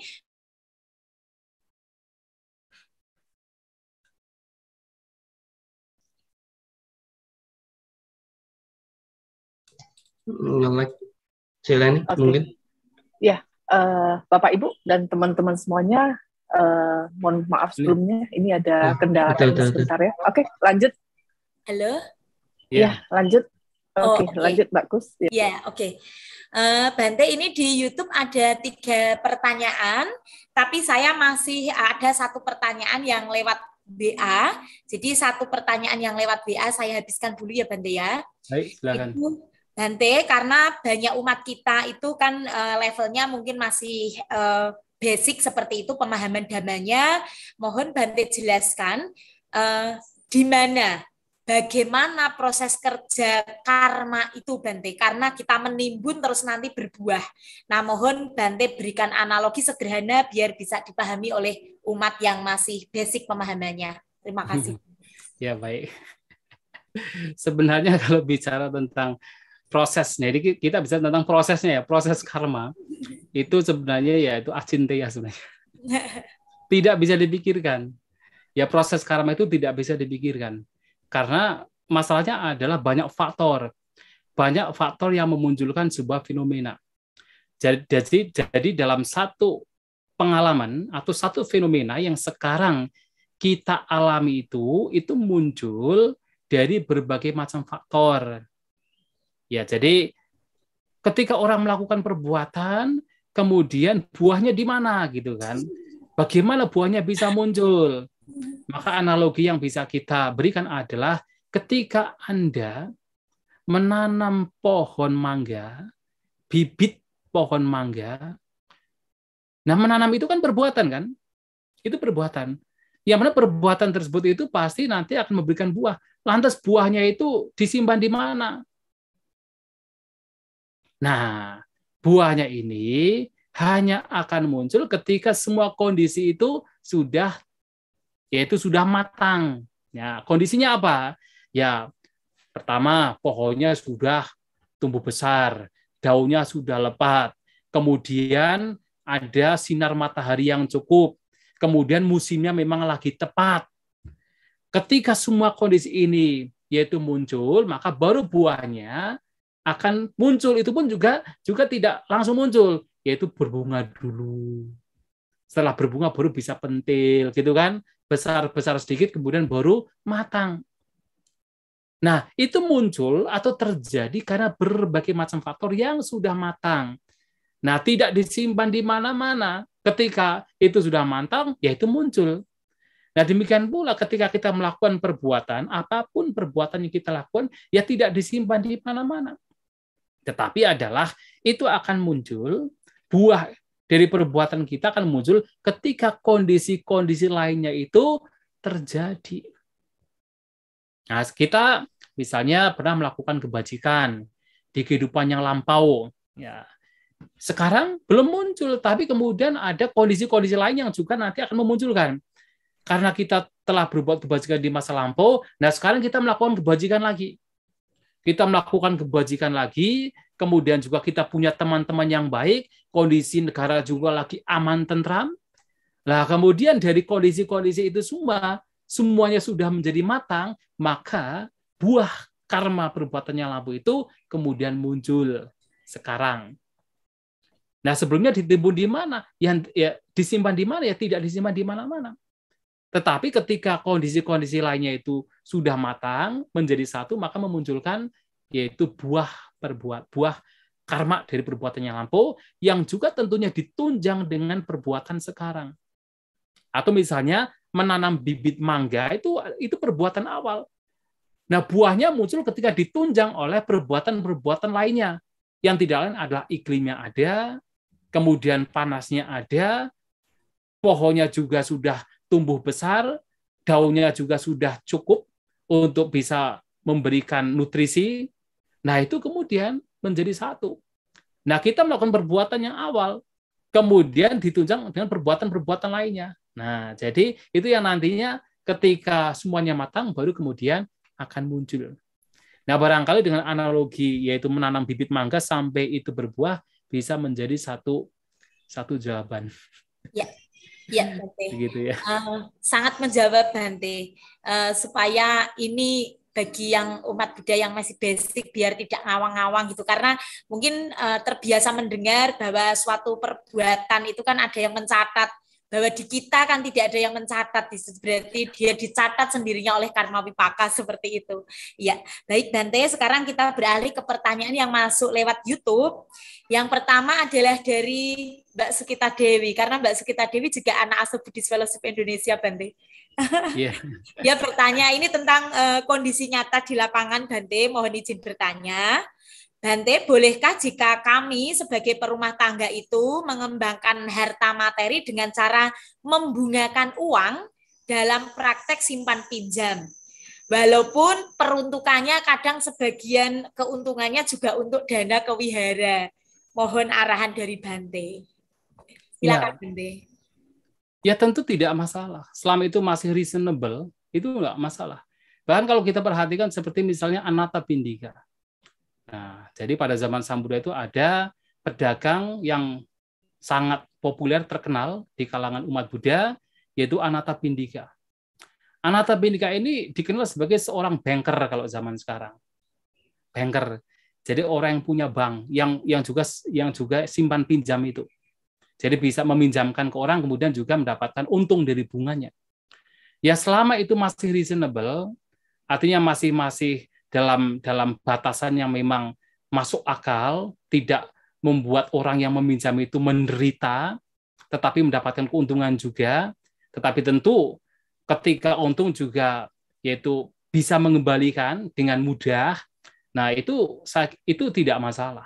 Tidak masalah, itu juga sudah menjadi lazim pada zaman Sang Buddha tidak pernah yaitu katakan memberikan yaitu seperti celaan kepada orang yang melakukan simpan pinjam asal itu adalah reasonable. Makanya seperti kalau misalnya salah satu analogi yang diberikan oleh Sang Buddha yaitu ketika orang itu mempraktikkan meditasi kemudian melenyapkan rintangan batin yang pertama yaitu kama canda. Sang Buddha memberikan analogi.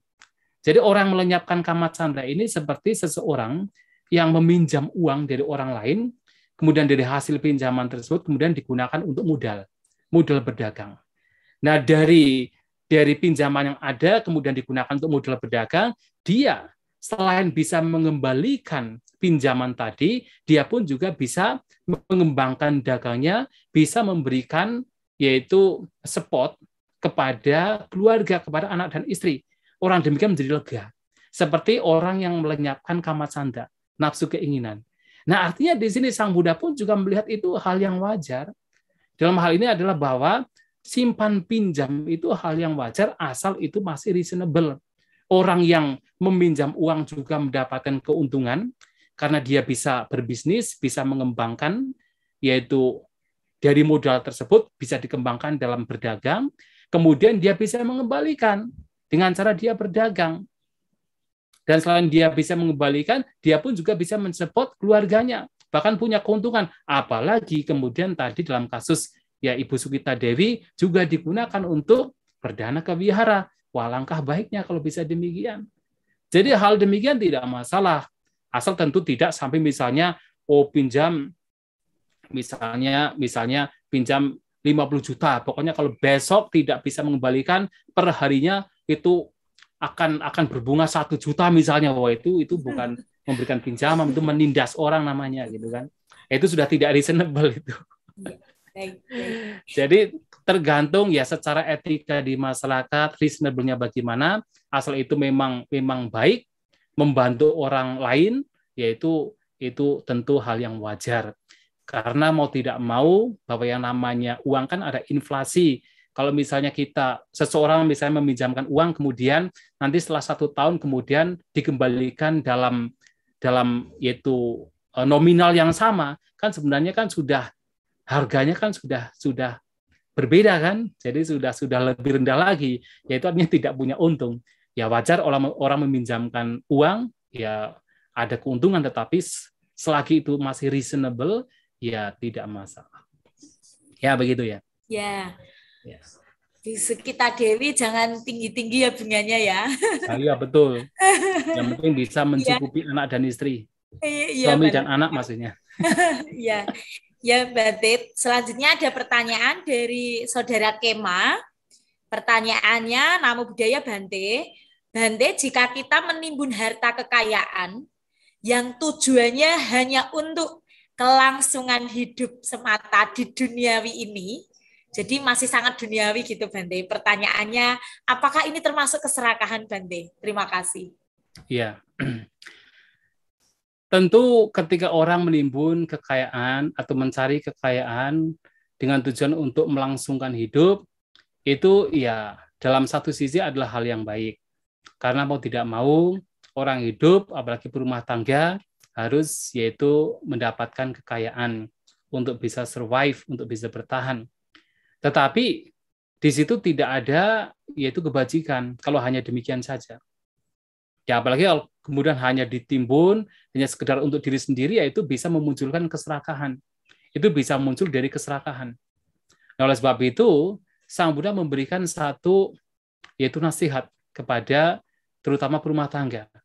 Seorang perumah tangga yang sudah yaitu menimbun kekayaan, mendapatkan kekayaan dengan cara yang baik, ya ini pertama adalah dengan cara yang baik, maka dia harus menggunakan kekayaan tersebut secara bijak.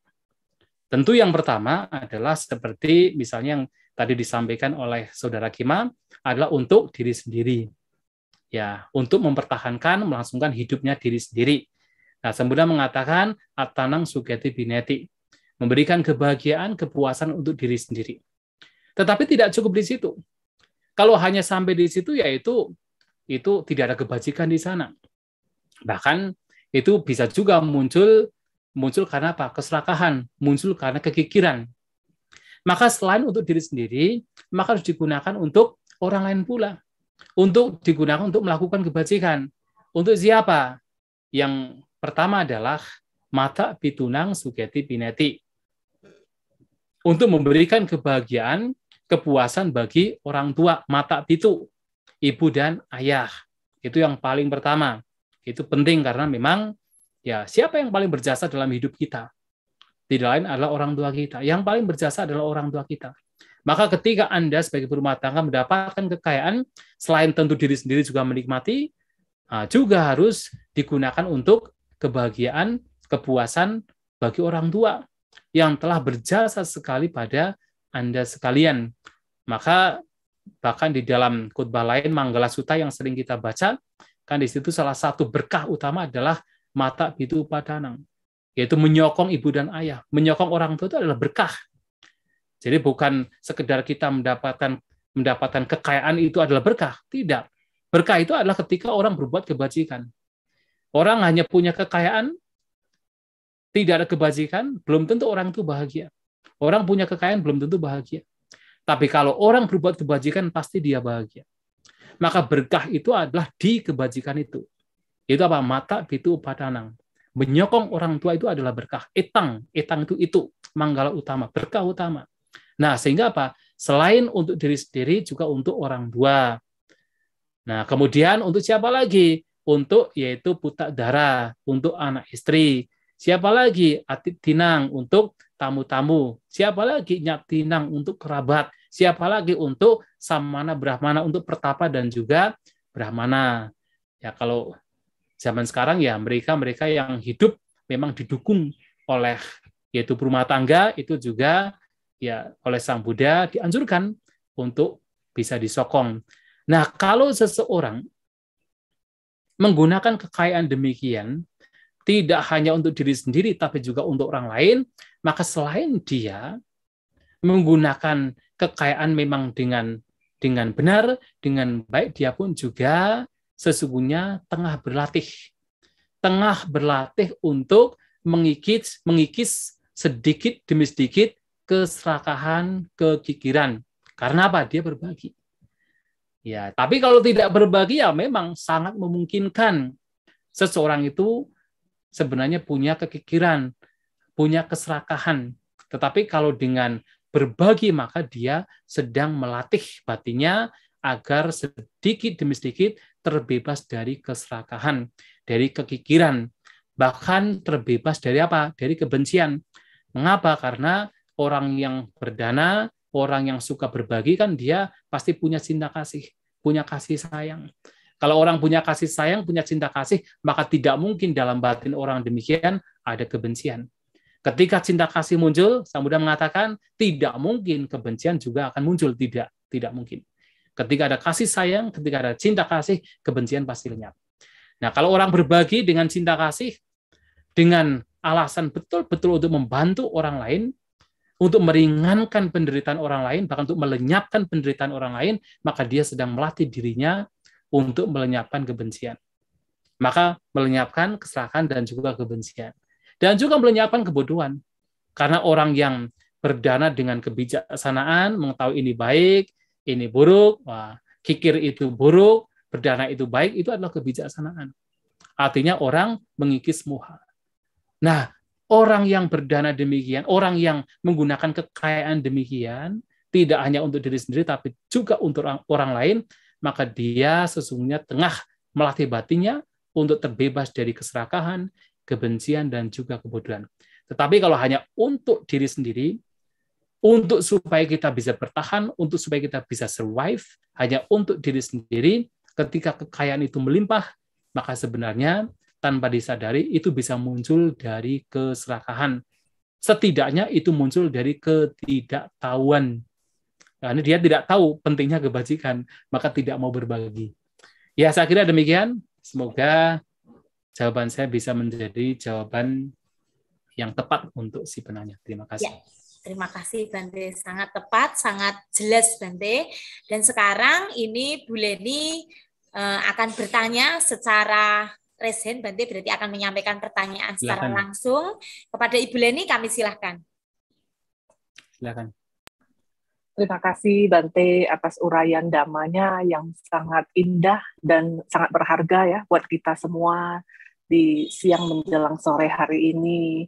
Terima kasih Anumodana Bante. Baik. Ya, terima kasih Mbak Kus ya yang sudah membantu moderasi pada sesi Dhamma sharing pada siang menjelang sore hari ini. Terima kasih juga Anumodana. Ya, Bante, saya izin bertanya ya Bante ya. Bante, nah untuk kita yang sebagai seorang perumah tangga ya Bante ya. Nah, dan para umat-umat ya. Nah, jika kan dianjurkan untuk menabung juga ya Bante ya. Ibaratnya untuk persiapan masa depan dalam arti untuk antisipasi hal-hal yang urgent, misalnya jika sakit, jika perlu untuk pendidikan, ya dan lain-lain ya, yang sifatnya mendesak ya, karena kita diwajibkan untuk menabung. Nah, di satu sisi kan anjuran dari ajaran Sang Buddha kan kita perlu berdana juga Bante. Nah, mungkin Bante bisa memberikan proporsi ya, memberikan anjuran proporsi ya, berapa proporsinya misalnya kita ambil contoh ya, misalnya itu Rp10 ya misalnya Bante.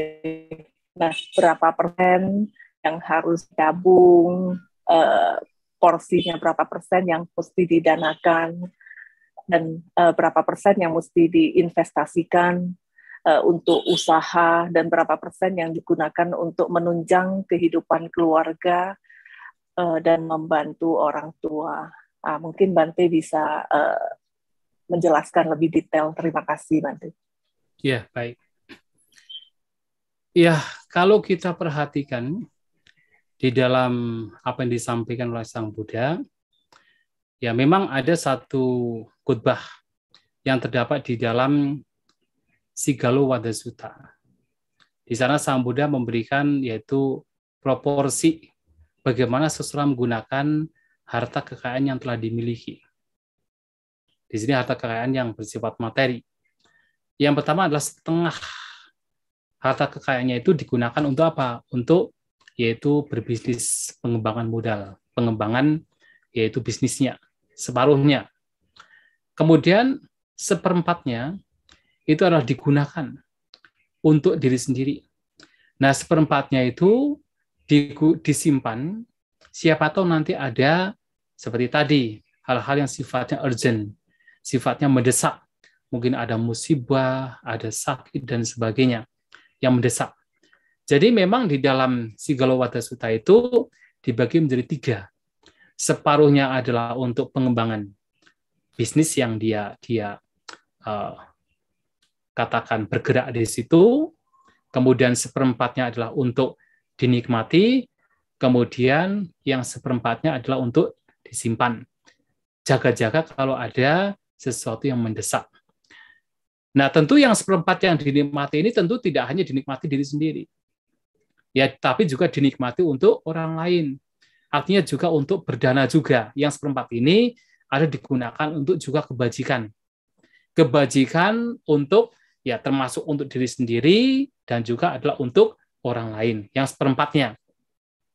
Ya memang kalau kita menggunakan misalnya, yaitu katakan Rp10, ya Rp10, maka yang Rp5 ini adalah untuk digunakan sebagai pengembangan bisnisnya, kemudian yang 2,5 itu disimpan kalau ada sesuatu yang mendesak, ada musibah, kecelakaan atau sakit, kemudian yang 2,5-nya adalah untuk dinikmati, termasuk adalah untuk digunakan kebajikan. Itu Sang Buddha menyampaikan di dalam Sigalo Wada Sutta. yang tentu ini bisa fleksibel. Fleksibelnya adalah kondisi satu orang dengan lainnya itu bisa berbeda-beda. Ya kan, bisa berbeda-beda. Nah, bagi orang-orang yang sebenarnya bahkan untuk makan saja masih kurang. Misalnya orang punya kekayaan atau punya harta, punya materi, bahkan untuk makan saja masih kurang, atau untuk makan saja itu baru cukup. Bagaimana kemudian dia bisa membagi? Separuhnya untuk disimpan, kemudian seperempatnya untuk dinikmati, kemudian seperempatnya untuk seperempatnya untuk disimpan, kemudian yang separuhnya untuk pengembangan modalnya. Ya enggak bisa. Wong untuk makan saja baru cukup, misalnya begitu kan. Malahan dia akan mati duluan. Tetapi kalau orang yang sudah super kaya misalnya, super kaya, apalagi kalau sudah super kaya, kemudian dia tidak punya keluarga misalnya, wah, uang dia misalnya ratusan triliun, dia tidak punya keluarga. Oh, kalau orang demikian dan tahu manfaat kebajikan, seharusnya kalau misalnya uangnya 100 triliun misalnya, maka seharusnya 99,99 itu harus apa, didanakan. Nah, wong dia tidak punya keluarga misalnya, nah paling-paling dia nanti juga akan meninggal. Yang dibutuhkan cuman apa saja? Yang dibutuhkan kan yang paling urgent kan 4, yaitu adalah makan, tempat tinggal, obat-obatan, dan juga sandang. Itu saja. Nah, untuk apa kemudian menimbun sebanyak-banyaknya kan? Yaitu bisa mungkin ya 99% itu adalah untuk didanakan malahan. Ya kan? Kemudian selanjutnya yang sisanya adalah untuk dinikmati, untuk disimpan kalau ada sakit, kan paling begitu. Ya, sehingga sebenarnya tidak ada proporsi yang fix bahwa harus demikian. Karena ada kalanya orang yang bahkan tidak punya harta-hartanya itu sedikit sekalipun bisa menggunakan untuk berdana. Dan itu dipuji oleh Sang Buddha. Ya, sebagai contoh misalnya ada kasus, ada suami istri Brahmana. Nah, dia tuh punya jubah cuma satu doang. Jadi kalau keluar tuh gantian. Ya, keluar tuh gantian. Nah, satu kali dia mendanakan itu untuk apa? Untuk Sang Buddha. Padahal dia kekurangan sekali, bayangkan. Kekurangan sekali, dia mendanakan untuk Sang Buddha. Coba. Nah, tapi karena kebajikan yang besar itu, kemudian raja pun malah memberikan yang sebanyak mungkin kepada 2 Brahmana tersebut.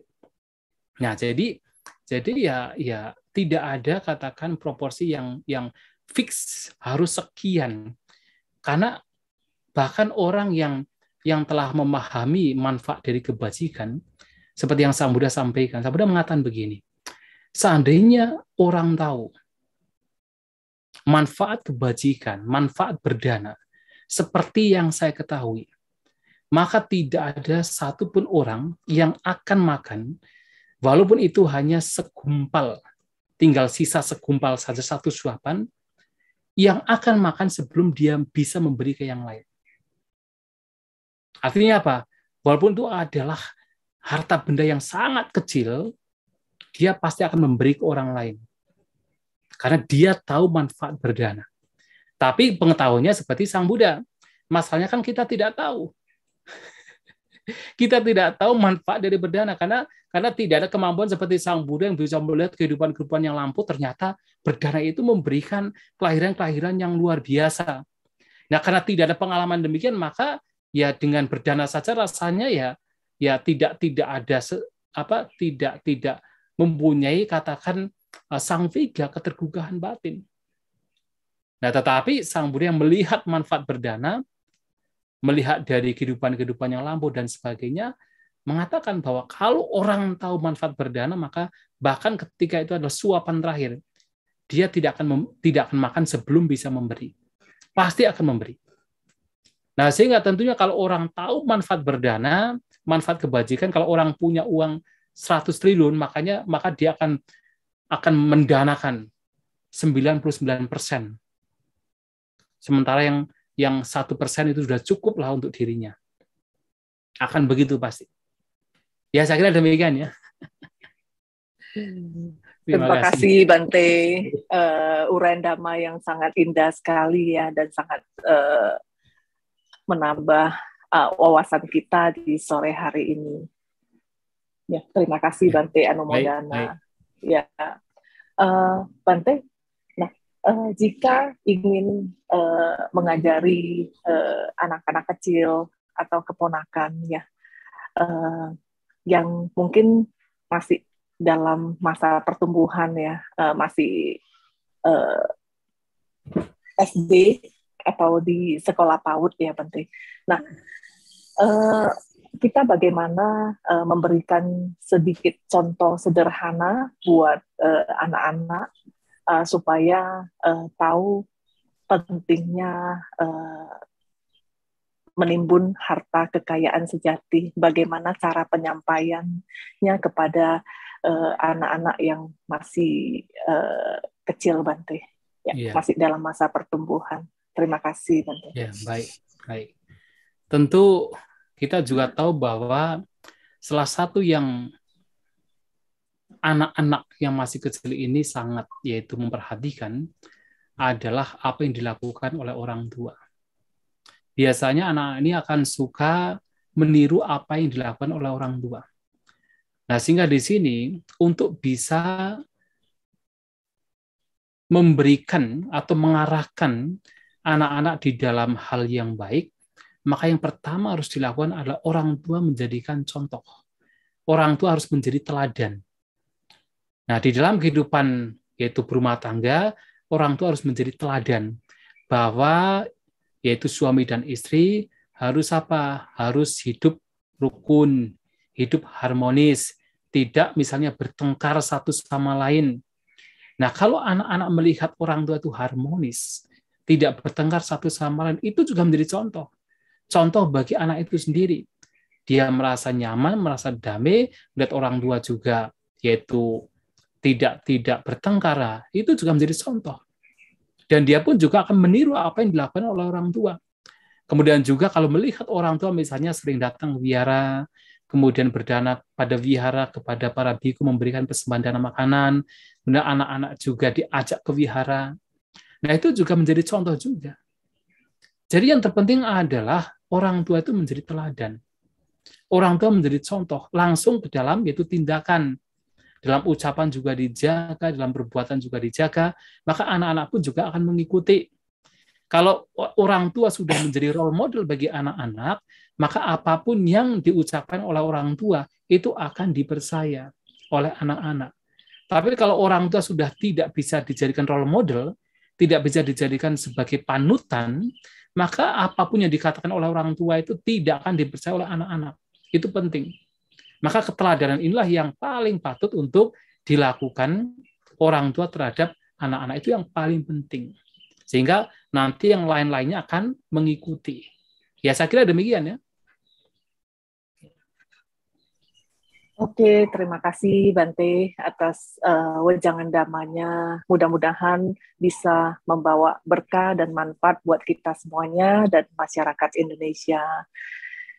Ini masih ada sedikit waktu, mungkin dari Mbak Kus ada satu pertanyaan terakhir. Ya, satu pertanyaan sayang sudah ditulis di YouTube, jadi harus kita akomodir. Bante, Ya, ini the last question, Bante. Ya.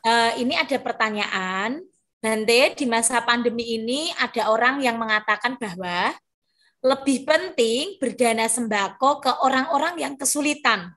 Atau nggak tahu istilah dari mana, dia menuliskan kala dana. Dibandingkan dengan dana kewihara, baik itu untuk sangga maupun untuk pembangunan. Mohon arahannya, Bante. Ya, sebenarnya semuanya penting. Ya, kita tidak bisa mengatakan lebih penting, tapi semuanya penting. Dan apalagi kita tidak bisa katakan menentukan. Terkadang ke wihara pun juga penting. Kalau memang wihara itu memang tidak sedang dibangun. Ke para biku pun misalnya juga penting. Apalagi biku juga tidak ya bertani sendiri. Kalau misalnya semua orang berpikiran, oh lebih penting memberikan sembako kepada masyarakat, tapi tidak ke wihara misalnya. Nah, kemudian para bikunya tidak makan, 1 minggu ya matilah. begitu, semuanya penting. Jadi memang Sang Buddha pernah mengatakan bahwa ada 5 hal dalam kita berdana, ada 5 hal yang memang dimunculkan di situ. Yang pertama adalah sadaya danang deti, memberikan persembahan berdana dengan apa, keyakinan, dengan sada. Ya, artinya karena dia punya pengetahuan mengenai manfaat dari berdana, maka dia berdana dengan keyakinan. Nah, yang kedua adalah yaitu sakacang danang deti, memberikan dana dengan apa? Respect, dengan penghargaan, dengan hormat. Artinya ya betul-betul yaitu memberikan dana dengan tidak remeh. Seperti kalau misalnya seseorang melihat ada anjing di jalan kemudian dilempar dengan makanan. Itu kan juga berdana juga, tapi dengan remeh, dengan tidak ada sakaca, dengan tidak ada penghargaan. Tapi kalau datang ke wihara atau ke siapapun kemudian mempersiapkan makanan dengan baik, ditaruh di tempat yang indah, ditata dengan rapi, dipersiapkan terbaik, itu adalah sakacang danang deti. Kemudian memang yang ketiga adalah, nah ini kalena danang deti, memberikan berdana di saat yang tepat, kalena, sesuai dengan waktu yang tepat. Artinya yaitu memang dalam hal ini situasi yang berbeda bisa berbeda. Dan situasi ini bisa setiap momennya bisa berbeda-beda. Ya tidak kita mengacu kepada yaitu dalam periode waktu yang lama begitu kan, tapi dalam setiap momennya bisa berbeda-beda. Yaitu adalah apa? Ya yang kalena danang deti di sini memberikan dana sesuai dengan waktu yang tepat, ya misalnya ketika ada orang haus, yang paling simpel sederhana adalah ketika ada orang haus kita memberikan air minum. Ketika ada orang lapar kita memberikan makanan. Ketika orang tidak punya sepatu kita berikan sepatu. Ketika orang sakit kepala kita berikan budrek. Ketika orang sakit mah kemudian kita berikan ya obat sakit mah. Jadi kita memang memberikan sesuatu yang tepat sesuai dengan waktu, ya tepat sesuai dengan kebutuhan orang tersebut. Ini mengacu kepada sesuai dengan kebutuhan orang tersebut. Ya artinya di sini ya berdana kepada wihara juga tepat. Kenapa? Kebutuhan wihara juga adalah apa? Wihara, membangun kuti, ya perlengkapan wihara itu juga kalena danang deti. Nah, kemudian berdana kepada para bhikkhu, mempersembahkan dana makanan juga sama, kalena danang deti. Kecuali kalau memberikan makanannya setelah jam 12, itu bukan kalena danang deti. Para bhikkhu tidak makan. Tapi kalau misalnya datang ya jam 10 berdana kepada para bhikkhu, nah, itu termasuk ya berdana di waktu yang sesuai. Kemudian kepada misalnya sekarang dalam masa pandemik, itu kepada orang-orang yang memang kekurangan sembako, itu memang juga waktu yang tepat. Ketika mereka memang membutuhkan yaitu sembako dalam kondisi yang sulit, ya itu juga waktu yang tepat untuk memberikan sembako. Jadi yang dimaksud dengan kaladana atau kalena danang deti adalah memberikan sesuatu sesuai dengan kebutuhan. Ya, jadi kita tidak bisa mengatakan bahwa hanya ini saja, yang lain tidak. Ini sesuai dengan kebutuhan. Nah, apalagi Sang Buddha juga menyampaikan bahwasanya berdana itu kan seharusnya seperti apa? Seperti hujan di mana-mana. Hujan di mana-mana artinya kepada siapapun, tidak pandang bulu. Ya, jadi tidak seperti apa hujan lokal.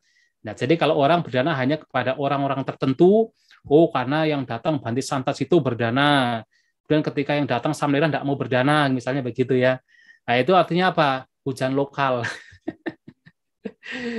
Atau misalnya hanya dengan wihara tertentu, kemudian yang wihara lain tidak mau gitu. Itu hujan lokal namanya.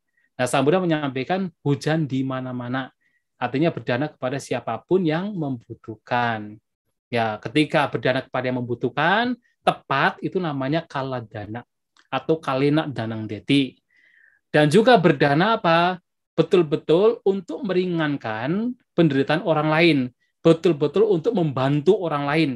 Disebut anugahajito danang deti, dengan pikiran ingin membantu. Nah, yang selanjutnya yang kelima itu Sang Buddha menyatakan atananca paranca anupahaca danang deti. Berdana, seseorang berdana dengan tidak merugikan baik diri sendiri ataupun orang lain. Tidak merugikan diri sendiri artinya adalah berdana menyombongkan diri sendiri. Saya sudah berdana sekian ratus juta. Yang lain acak-acak, cuma 500.000 misalnya begitu. Itu menyombongkan diri sendiri. Kemudian juga merugikan orang lain. Karena apa? Karena apa? Merendahkan orang lain. Nah, kalau berdana demikian, itu juga akan mengurangi manfaat dari apa yang telah dilakukan. Maka berdana dengan apa? dengan tidak menyombongkan. Justru ketika berdana ya malahan menjadi lebih rendah hati, menjadi lebih humble. Oh, itulah akan semakin dipuji sama orang. Kan begitu. Jadi memang ada namanya kaladana atau kalina danandeti. Artinya berdana sesuai dengan waktu atau sesuai dengan kebutuhan dari yang membutuhkan. Ya, saya kira demikian ya. Ya. Terima kasih. Ya, atas terima pertanyaan. kasih Bante, sangat jelas dan tak terasa kita telah tepat 2 jam melakukan diskusi ini, Bante, teman-teman semuanya. Dan ini di Kanda Sutta yang biasanya hanya kita dengar serampangan di perayaan Katina, sore hari ini telah dikupas jelas dan tuntas oleh Bante. Kewajiban kita semuanya untuk memahaminya dan juga menyebarkannya kepada lingkungan terdekat kita, keluarga, teman-teman kita, dan umat di wihara kita. Terima kasih Bante sekali lagi, dan selanjutnya akan dipandu oleh Ibu Leni, silahkan. Oke, ya, terima kasih Mbak Kus ya. Terima kasih Bante atas uraian yang sangat indah ya di sore hari ini. Ya, mudah-mudahan bisa membawa berkah dan manfaat buat kita semuanya, umat-umat dan masyarakat Indonesia ya Bante ya. Bante, untuk kami dari Buddhist Fellowship Indonesia ada memberikan sedikit apresiasi buat Bante ya. Ini berupa simbolis dulu ya Bante ya. Kita apresiasikan secara virtual ya Bante ya. Baik. Kita dokumentasikan satu. Ya. Oke Mbak Kustiani, posisinya bisa munduran dikit Mbak. Kita ambil foto. Oke Cik, kita ambil foto ya. 1, 2, ya. 3. 1, 2, 3. Oke. Ya, yang tanpa pakat 1.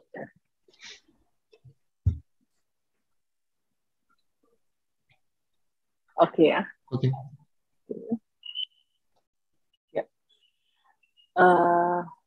Ya, Bante, untuk sebagai penutup, Bante mungkin bisa memberikan sedikit pesan-pesan kepada kita semua dan anak-anak asuh pintu belajar juga yang jumlahnya ratusan ya Bante ya. Baik. Dan masyarakat Indonesia terkait sutta ini mungkin Bante bisa memberikan sedikit pesan-pesan singkat.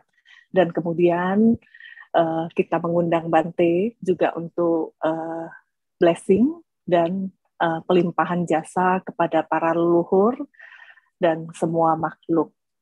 Terima kasih Bante.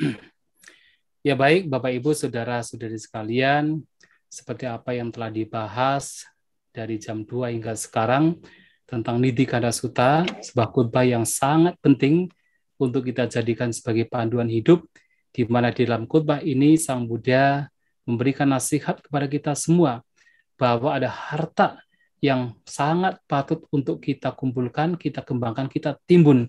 Harta yang nantinya akan membawa kebahagiaan, baik secara duniawi maupun secara spiritual, membawa kebahagiaan dari paras yang cantik sampai pencapaian kebudayaan. Yang harta itu tidak lain adalah harta kebajikan, berupa praktek berdana, praktek sila, mengembangkan keteguhan batin, dan juga mengembangkan kebijaksanaan. Oleh sebab itu, mari Bapak Ibu Saudara-saudari sekalian, kita sebagai manusia umat Buddha beruntung sekali karena Dhamma masih bisa kita dengar. Dhamma masih murni dari ajaran Sang Buddha. Mari kita praktikkan dalam kehidupan sehari-hari demi kebahagiaan kita masing-masing, demi pada akhirnya pencapaian Nibbana. Ya, mari untuk selanjutnya kita bersama-sama dalam batin yang tenang, dengan tekad yang kuat, kita limpahkan jasa kebajikan kita untuk sanak keluarga yang telah meninggal dunia. Semoga mereka juga mengetahui kebajikan yang kita lakukan pada kesempatan sore hari ini. Semoga mereka dimanapun berada berbahagia. Punya siddhani kata sayana nyani kata nime te sanca bhagino hontu sattananta pamanaka ye piya gunawanta ca mayang mata pita dayo te dhamme ca piyade dawa anye majata verino sattha te thandilo kasming te bumma catuyonika Panceka catuwokara sangsaranta bhava bhave nyatang ye patidanna me anumodantu te sayang ye cimang napa jananti devate sang nivedayung maya dinnana punyanang anumodana hetuna sabbe satta sada hontu avera sukha jivino khemappadanca papontu te sasa sijhatang subha.